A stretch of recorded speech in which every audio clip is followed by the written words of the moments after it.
우리 그리스도인에게 최고의 덕목이 있다고 하면 그것은 무엇일까요? 저는 순종이라고 말합니다. 순종에 성공하면 모든 것에 성공하는 것이고, 순종에 실패하면 모든 것에 실패하는 것입니다. 사무엘상 15장 22절에서 성경은 이렇게 말합니다. 순종이 제사보다 낫다.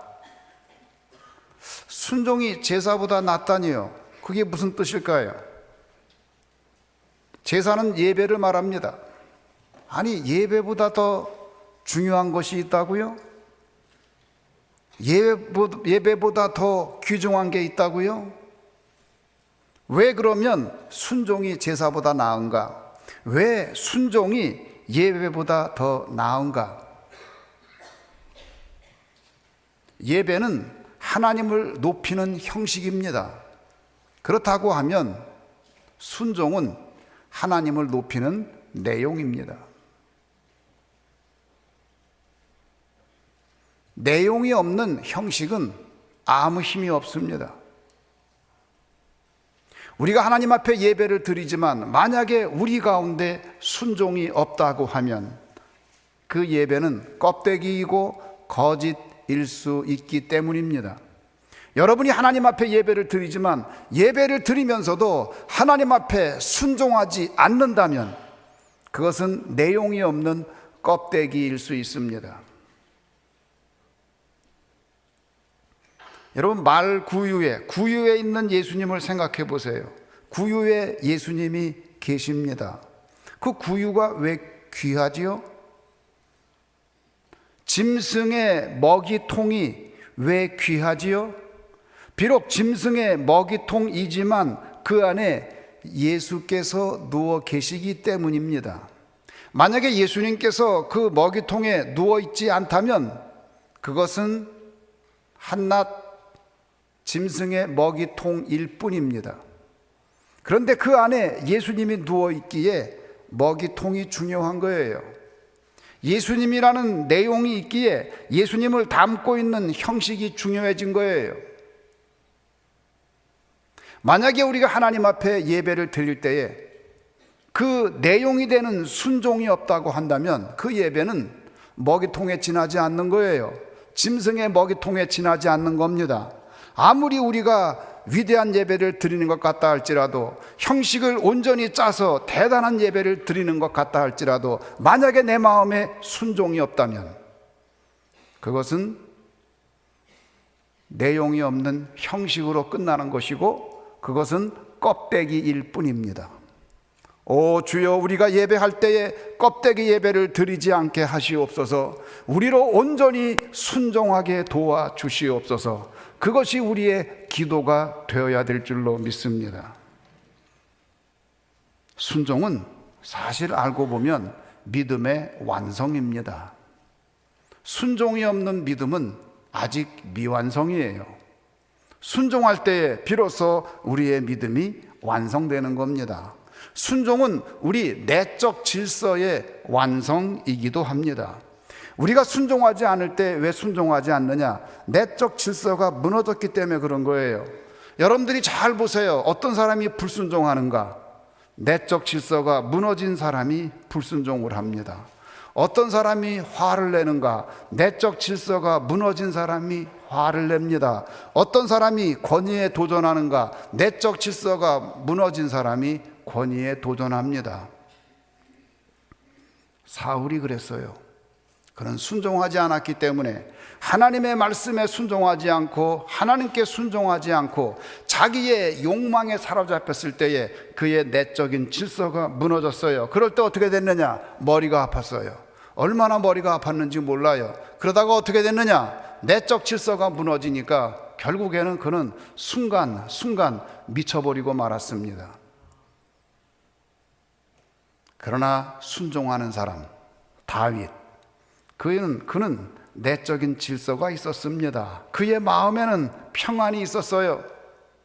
순종할 때에 하나님께서 여러분에게 평안을 주시는 줄 믿으시기를 주님의 이름으로 축원합니다. 내적인 질서가 있는 사람, 순종하는 사람, 그 다윗이 사울을 찾아가서 사울이 미쳐서 고통당할 때에 음악으로 그를 치료합니다. 사울은 왕이었고 그는 권력을 가졌고 그는 재력을 가졌고 온 나라를 통치하는 사람이고 모든 것을 가졌지만 그는 순종하지 않았기 때문에 고통당하는 인생이 된 반면에 다윗은 아무것도 가진 게 없었지만 그는 하나님 앞에 순종할 때에 오히려 사울을 치료하는 치료자가 된 것을 우리는 성경을 통해서 확인하게 됩니다. 사랑하는 성도 여러분, 여러분이 순종하지 않으면 어떤 일이 생기는 줄 아세요? 매우 불행한 일이 생깁니다. 어떤 일이요? 자기가 가진 모든 것을 다 뺏겨요. 순종하지 않을 때 모든 걸 뺏겨요. 하나님이 인생에서 준 모든 은사도 다 뺏기고 말아요. 참으로 불행한 일입니다. 사무엘상 15장 26절에 보면 이렇게 증거합니다. 사무엘이 사울에게 이르되 나는 왕과 함께 돌아가지 아니하리니 이는 왕이 여호와의 말씀을 버렸으므로 여호와께서 왕을 버려 이스라엘 왕이 되지 못하게 하셨음이니이다. 여호와의 말씀을 버렸다는 게 뭐지요? 순종하지 않았다는 거예요. 사무엘 선지자가 사울에게 말합니다. 당신이 왕이지만 순종하지 않았기 때문에 하나님께서 당신을 버렸고 당신의 나라를 뺏어서 다른 사람에게 주기로 했습니다. 여러분, 순종하지 않으면 나라도 뺏기는 거예요. 여러분이 순종하지 않을 때에 하나님이 주신 모든 것을 뺏기고 말아요. 순종하는 여러분 되기를 간절히 소원합니다. 순종하세요. 그런데 우리는 순종을 잘못 생각하고 있어요. 그럼 순종이라는 게 뭐냐? 순종은 내 뜻을 생각하는 것이 아니라 늘 주님의 뜻을 생각하는 훈련이 순종입니다. 순종은 내 뜻을 세우는 게 아니라 주님의 뜻을 세우는 훈련입니다. 순종은 나의 의지를 성령님에게 맡기는 훈련입니다. 순종은 내가 생각했던 기한 내에 일이 안 될 때에 하나님의 시간을 기다리는 훈련입니다. 순종은 우리의 선한 의지를 성령님의 인도에 맡기는 훈련입니다. 순종은 순종할 때에 내가 비록 이그러진 자아를 가지고 있지만 나의 모습은 흉측하다 할지라도 순종할 때에 예수 그리스도의 성품을 드러낼 수 있는 훈련, 그것이 바로 순종입니다. 그러므로 순종하지 아니하고는 내 인생에 예수님의 이야기를 기대하는 것은 불가능합니다. 내가 순종할 때에 나는 비록 부족한 사람이지만 내 인생에도 예수님의 이야기가 나타나는 줄 믿으시기를 주님의 이름으로 축원합니다. 여러분, 순종하는 사람은 진정으로 순종하는 사람은 다른 사람을 통제하려거나 지배하려고 그러지를 않아요. 그게 진정으로 순종하는 사람의 모습이에요.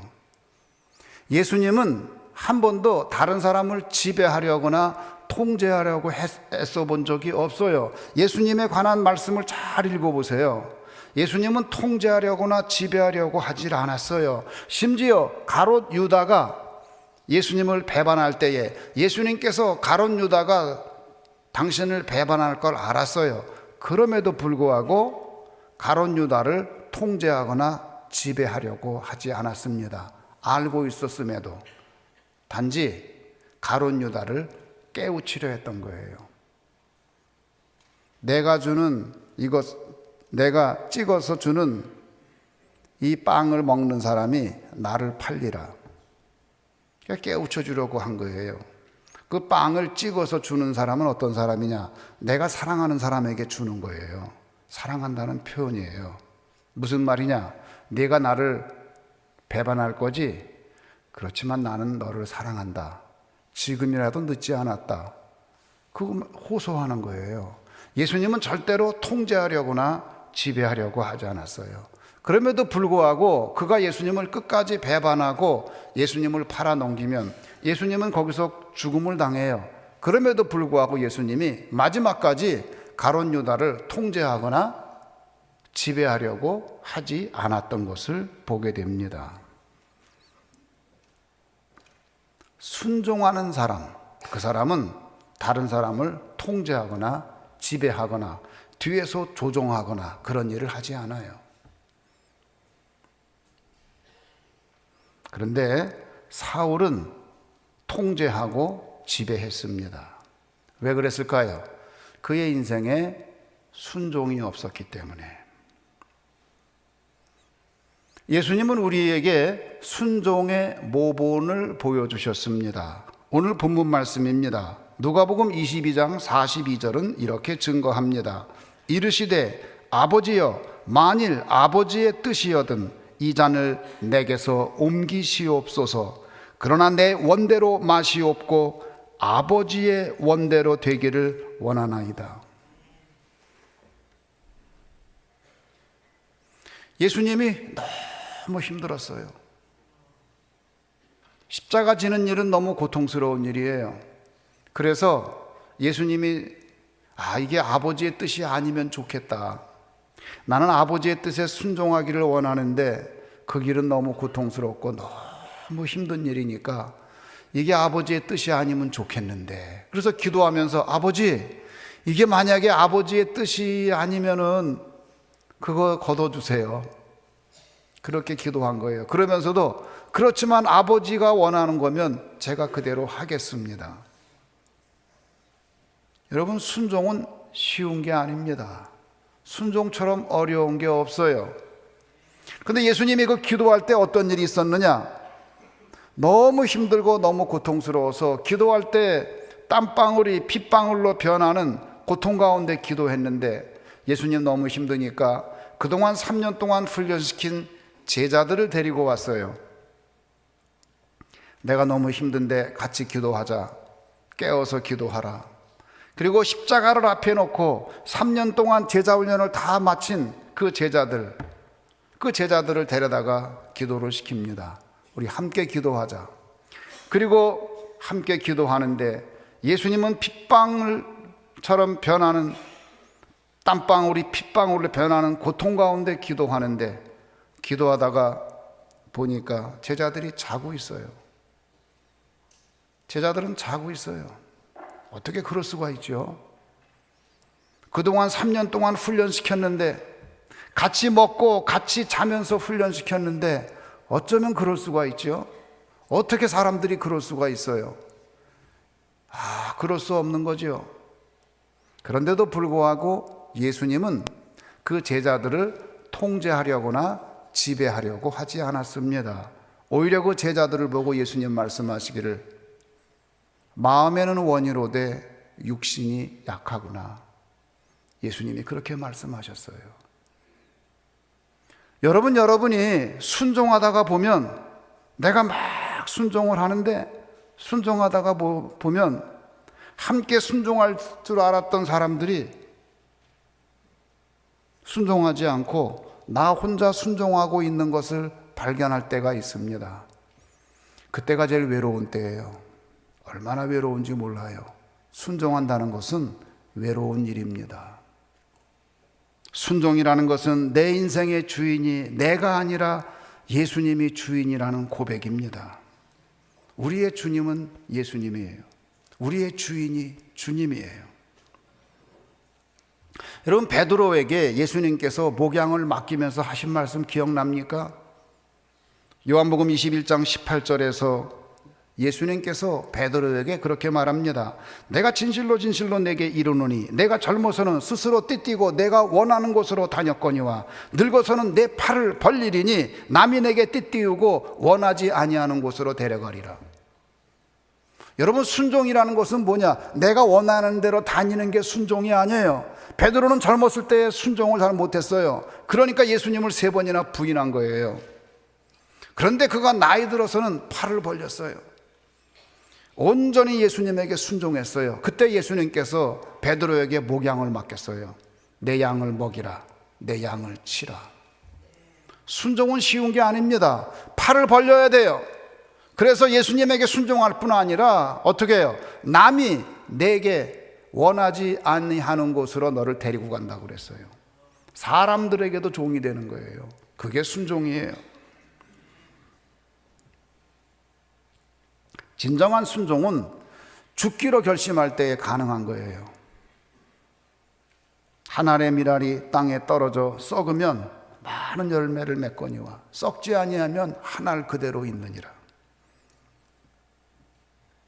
목회하면서 상대방을 통제하려고 하고 지배하려고 하는 사람들, 진정한 순종이 뭔지를 모르는 사람입니다.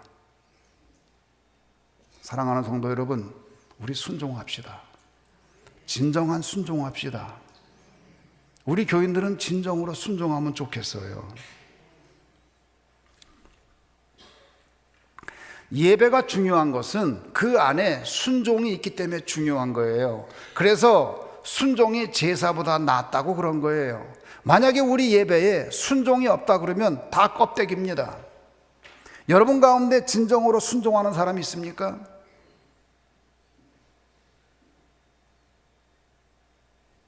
진정 순종해요? 여러분 순종합니까? 교회 왜 나와요?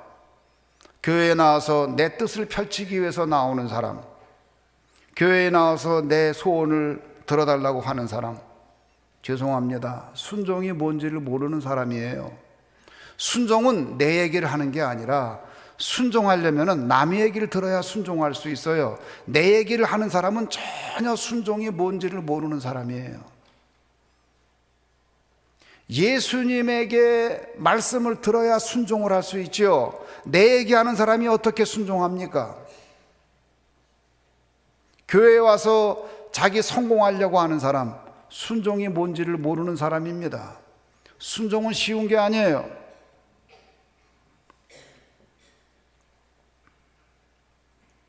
신약 성경에 보면 막달라 마리아가 등장합니다. 이 막달라 마리아가 예수님을 찾아왔어요. 예수님이 시몬이라는 사람 집에 초대를 받아서 거기서 식사를 하게 됐는데 그 잔치자리에 찾아갔어요.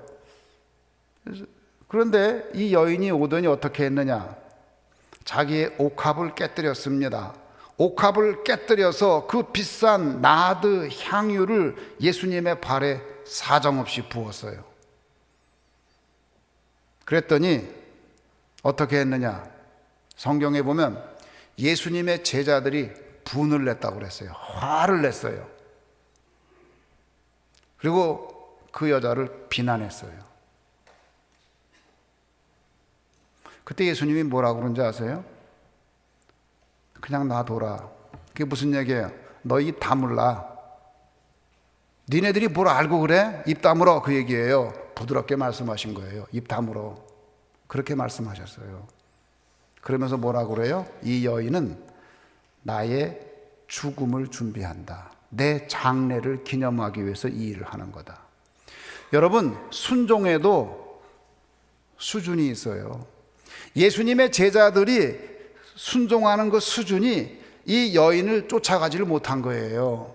예수님의 제자들은 예수님이 예루살렘에 들어가면은 나는 우정승하고 너는 좌정승하고 정치적인 목적으로 한 자리 하려는 그런 생각 가지고 있었는데 이 여자는 그게 아니라 예수님이 죽을 것을 알고 예수님의 죽음을 지금 예비하고 있는 거예요.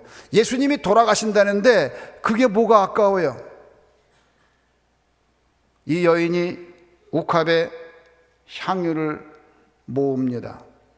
돈이 생기면 한 방울 사다가 모으고 또 돈이 생기면 2방울 사다가 모으고 그렇게 평생 모은 거예요.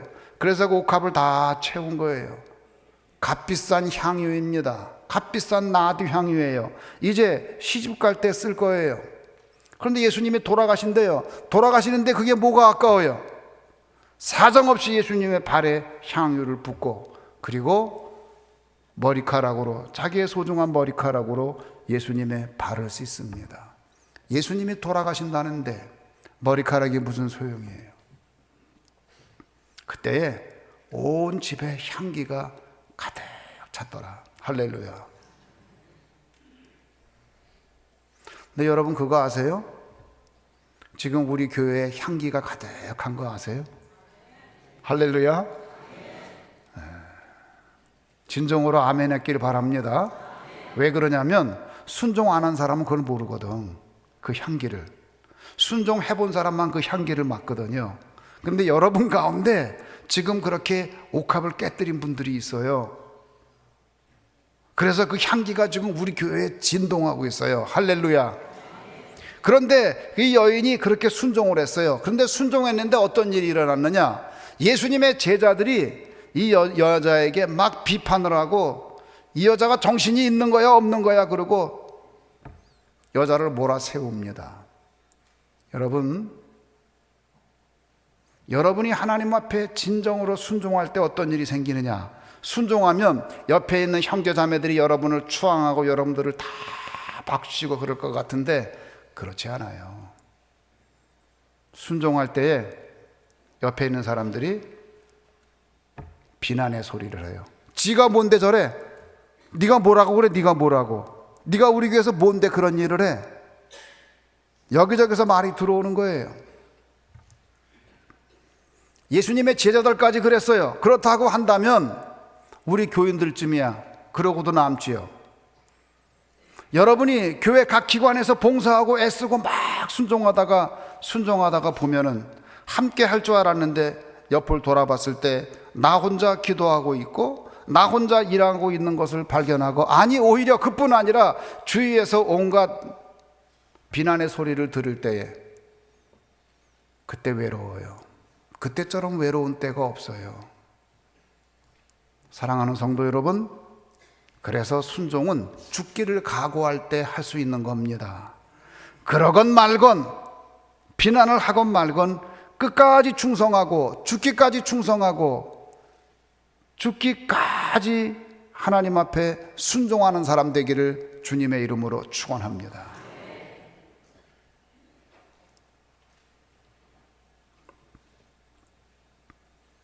여러분이 신앙생활하면서 뭐가 좀 어렵고 뭐가 힘들면은 한 가지 질문을 해보세요. 나에게 순종이 있는가? 그러면 깜짝 놀랄 거예요. 뭐 놀라느냐? 아, 내가 순종하지 않았구나. 내가 내 욕심을 따라가다가 여기까지 왔구나. 그래서 내가 이 고민하고 있구나. 아, 내가 순종하지 않았구나. 순종하면 그 문제가 바로 해결돼요. 모든 문제가 어디서 오느냐? 내가 하나님 앞에 순종하지 않고 내 욕심을 따라갈 때 문제가 생기는 거예요. 아직 순종해보지 못한 분들이 있다 그러면 부끄러운지 아시기 바랍니다. 내가 교회 나오면서 진정으로 순종해 본 적이 있었던가? 나는 언제 한번 순종해 본 적이 있었던가? 아, 순종해 본 적이 전혀 없었구나.